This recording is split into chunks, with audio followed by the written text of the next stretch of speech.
Magandang araw kaibigan. Welcome ulit sa Pinoy Recaps.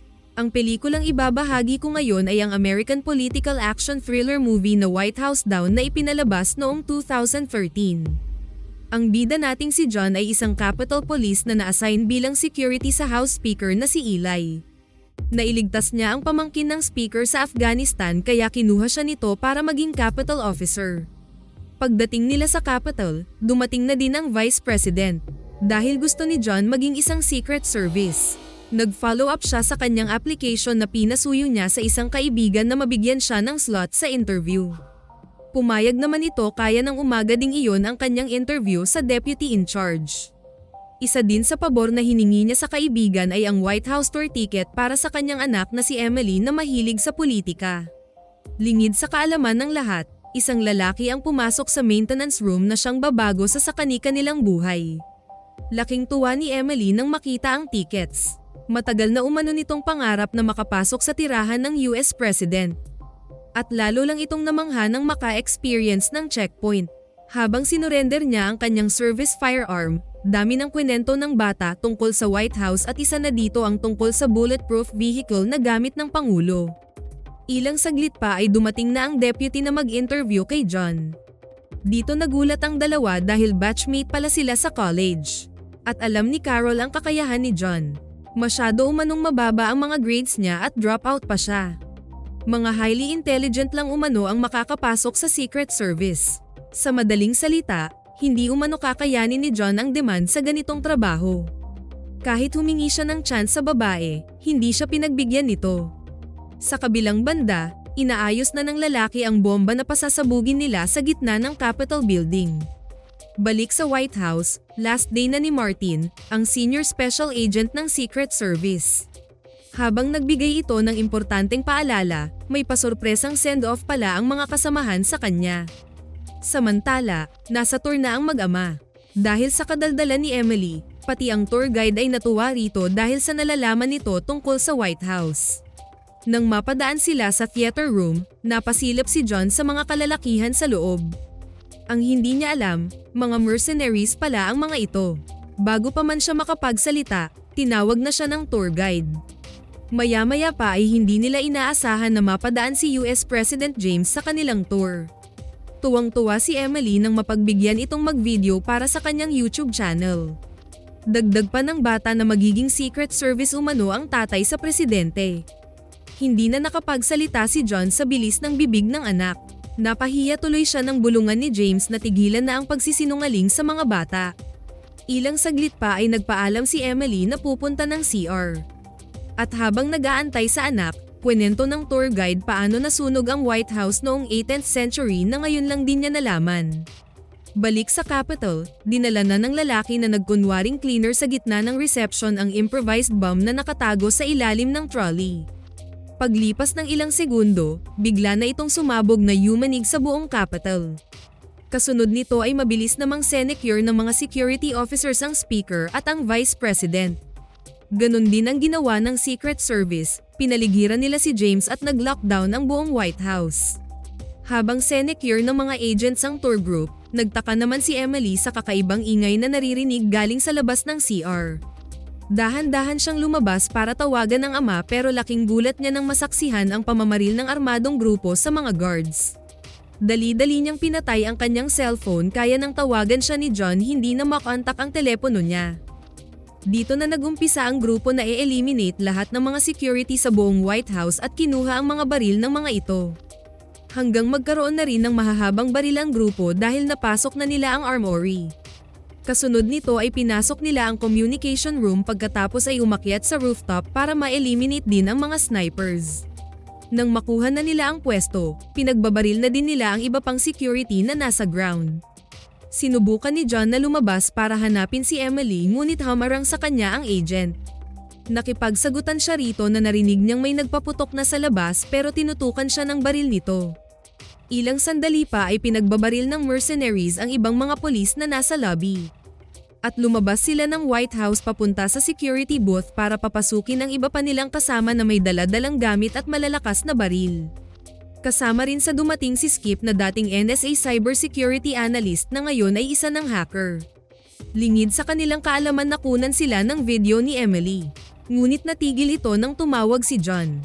Sakto namang pumasok na sa holding area ang mga bandido at walang awang pinagbabaril ang natirang mga agents. Kinuha niya ang floor map ng White House at nang makakita siya ng pagkakataon, mabilis siyang tumakbo palabas ng room.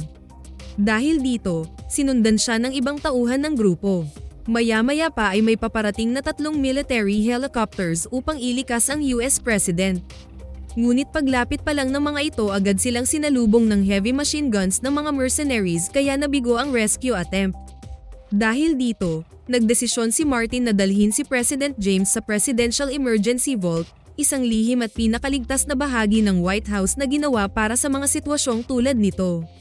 Habang mabilis na silang papunta sa vault, matagumpay namang nakalipad ang Air Force One at sakay dito ang Vice-Presidente. Samantala, nadatnan ng isang mercenary si John sa loob ng banyo. Ngunit bago pa man ito makapagpaputok, mabilis niyang naitamba ang lalaki. Kinuha niya ang baril at radyo nito. Dito niya nakitang dumaan ang grupo ng Secret Service kasama si President James patungo sa emergency vault. Papasok na sana sila sa vault, pero bigla namang inilabas ni Martin ang kanyang tunay na kulay. Pinagbabaril nito ang mga kasamang agents. Laking gulat ni James nang masaksihan ang ginawa ng pinakamatagal na niyang pinagkakatiwalaang tauhan na siya palang nagkanulo sa kanila. Dahil sa radyo, naririnig ni John ang pag-uusap ng mga mercenaries. Sandali siyang nag-alinlangan kung makikialam pa ba siya dahil ang gusto lang naman niya ay hanapin ang anak. Ngunit nanaig ang kanyang konsensya, alam niyang walang ibang makapagliligtas sa Pangulo. Sa loob ng Presidential Emergency Vault, pinaalam ni Martin sa presidente ang dahilan ng kanyang pagtataksil. Simula umano noong mamatay ang kanyang anak sa Middle East, isinumpa na nitong pababagsakin ang sistemang minsan nitong pinangakuang poprotektahan. Dito biglang sumulpot si John at walang pag-aalinlangang pinagbabaril si Martin. Kasabay nito ay sinigawan niya si President James na tumakbo papunta sa kanya. Ngunit bago pa man sila tuluyang makatakas, mabilis namang nakahabol sa kanila ang team ni Emil. Kahit hindi pa Secret Service, sinusubukang protektahan ni John ang Pangulo kaya lumabas ang kanyang pagiging veterano sa pakikipagsagupaan. Pilit niyang makipagsabayan habang inaalalayan si James na ligtas na makalayo. Nang makapasok na sila sa elevator, umakyat sila sa taas nito. Galit na galit ang grupo dahil hindi nila inakalang may isang John na manggugulo sa operasyon nila. Habang busy silang lahat sa paghahanap sa dalawa, walang nakapansin kay Emily na nagtatago lamang sa likod ng kurtina. Nang mga sandaling iyon, naglagay ng censored CCTV ang hacker sa isang sekretong lagusan kung saan posibleng daanan ng sino man palabas ng White House.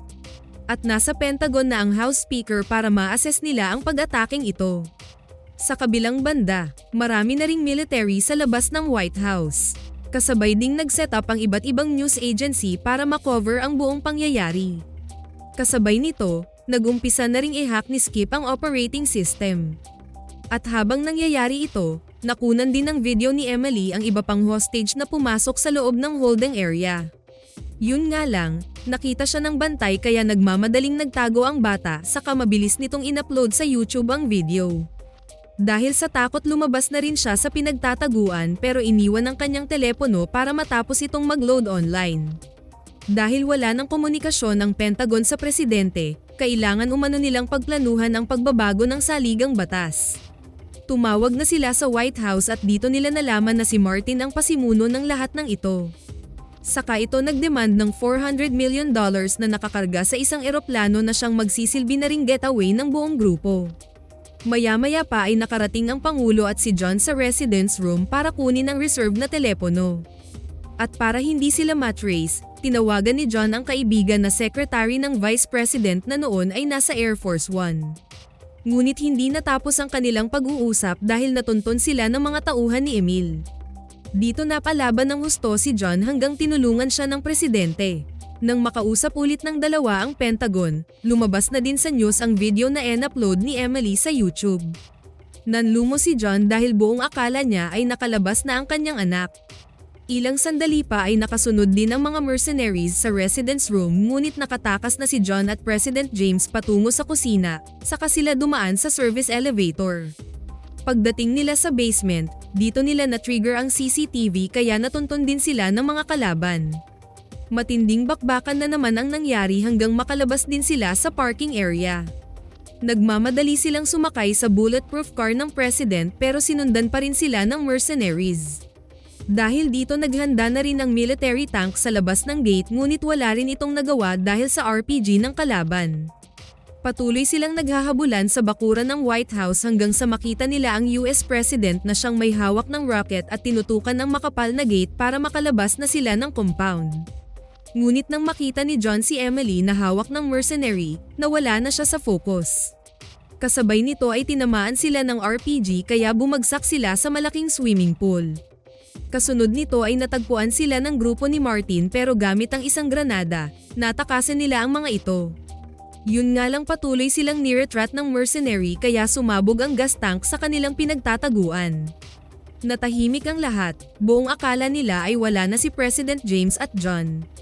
Samantala, ng mga sandaling iyon, aprobado na rin ng cabinet members ang pag-upo ng Vice President.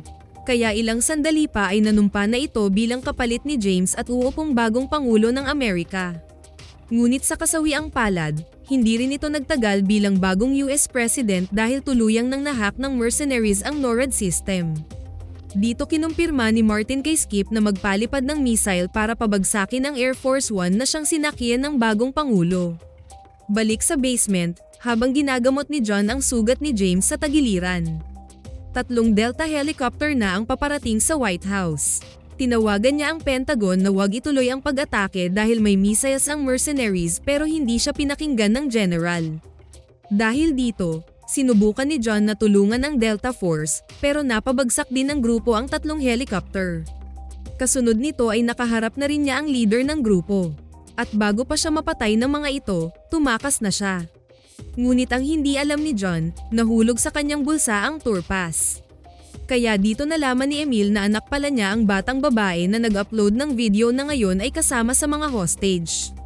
Paglipas ng ilang minuto, pinaalam ng general na kailangang manumpa ng House Speaker bilang bagong Pangulo dahil pareho na umanong wala ang 2 matataas na opisyal ng Amerika. At dahil kailangan na nilang umaksyon sa nangyayari sa White House, ang pinakaunang order na binigay ni Eli ay ang bombahin ang palasyo na kinagulat ni Carol.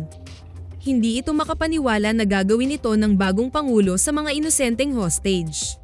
Sa kabilang banda, ginamit ng mercenaries si Emily para lumabas ang 2 sa pinagtataguan. Lalabas na sana si John pero naunahan siya ni James. Kaya nagmamadali siyang tawagan si Carol para ipaalam ang nangyayari sa loob ngunit mas nagulat siya sa balitang paparating na airstrike. Dahil dito hindi nagsayang ng oras si John. Wala na siyang ibang naisip gawin kundi gayahin ang nangyari sa kasaysayan, ang sunugin ng White House para ma-divert ang grupo ni Martin. Na noon ay pinapabuksan kay James ang missile launcher. Habang nasa Oval Office si Martin kasama si James, nakaharap naman ni John ang isa pang tauhan ni Emil. Ngunit tinulungan siya ng tour guide at buong tapang nitong tinamba ang lalaki. Inabot niya ang baril sa guide, sinabihan na tulungan ng ibang hostage at bilisan nilang lumabas bago pa dumating ang airstrike. Lingid sa kaalaman ni Emil, tatakas na sana ang kanilang hacker pero sumabog sa sarili nito ang ginawang trap sa basement. Samantala, nagkasagutan na rin si Martin at Emil dahil hindi na nasunod ang kanilang plano. Naging personal na paghihiganti ang gusto ng senior agent. Nagalit na din ang isang tauhan ni Emil dahil hindi naman raw ganito ang pinag-usapan nilang mangyayari. Nanggalaitin na si Martin kaya pinatay na nito ang sariling kasama. Maya-maya pa ay sinaksak ni James ng penknife si Martin ngunit napatulog ng agent ang Pangulo kaya na-activate nito ang launcher.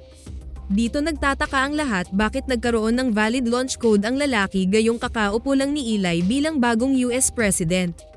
Kasabay nito ay nagpang-abot na naman ulit si John at Emil. Pero kalaunan, nanaig din si John at pinasabog ang mercenary.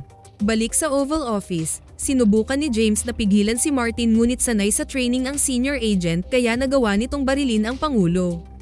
Saka nito pinagpatuloy ang pag-activate ng mga targets sa nuclear missiles. Kaya wala itong kamalay-malay sa paparating na armored vehicle na minaneho ni John. At bago pa nito mapindot ang confirmation button, tinadtad niya ito ng bala. Mabilis na pinatakas ni John ang anak bago pa man dumating ang airstrike. Saka siya bumalik sa loob para hanapin si James. Dahil sa katalinuhan ni Emily, binitbit niya palabas ang presidential flag at winagayway. Nakita ito ng 3 paparating na fighter jet. May pakiramdam ang mga ito na wag ituloy ang pagbomba kaya nanghihingi sila ng permission kay Eli na i-abort ang mission. Ngunit hindi makapagsalita ang bagong halal na pangulo kaya nagkusang mag-abort ang mga piloto. Liban sa dismayadong mukha ni Eli, tuwang-tuwa ang lahat sa ginawang kabayanihan ni Emily at ng piloto. Hindi rin maipaliwanag ni John ang nabunot na tinik pero laking gulat niya nang magsalita si James sa likod. Mabuti na lang na hindi tumagos ang balang tumama sa relo nito na noon ay nasa bulsa. Pagkatapos ng lahat ng ito, napag-alaman nila na si Eli pala ang mastermind sa pag-atake. Dahil sa pag-pull out ni James sa American forces sa Middle East, malaking pera umano ang mawawala sa mga military business. At isa ang House Speaker sa maapektuhan sa planong ito. Kaya pala nag-order ito ng airstrike sa White House para mabura ang ebidensya na nagtuturo dito. Na ito pala ang nagbigay ng launch code kay Martin gamit ang beeper. At nang tawagan nila ang number na nakaregister sa beeper ng senior agent. Tumunog ang cellphone ni Eli. Kasunod nito ay lumabas si James at pinahuli sa general si Eli. Pero liban pa man sa matibay na ebidensya, pilit pa rin itong pinasinungalingan ang mga paratang. Maya-maya pa ay umakyat na si President James sa official chopper. Ngunit lumabas ulit ito at tinawag si John. Natawa si Carol na ibig sabihin, tanggap na siya bilang isang secret service. Tinawag naman niya ang anak para sumama sa kanya sa helicopter. Sana nagustuhan niyo ang pelikulang ito. Maraming salamat sa inyong panonood. Kita-kits tayo sa susunod na video.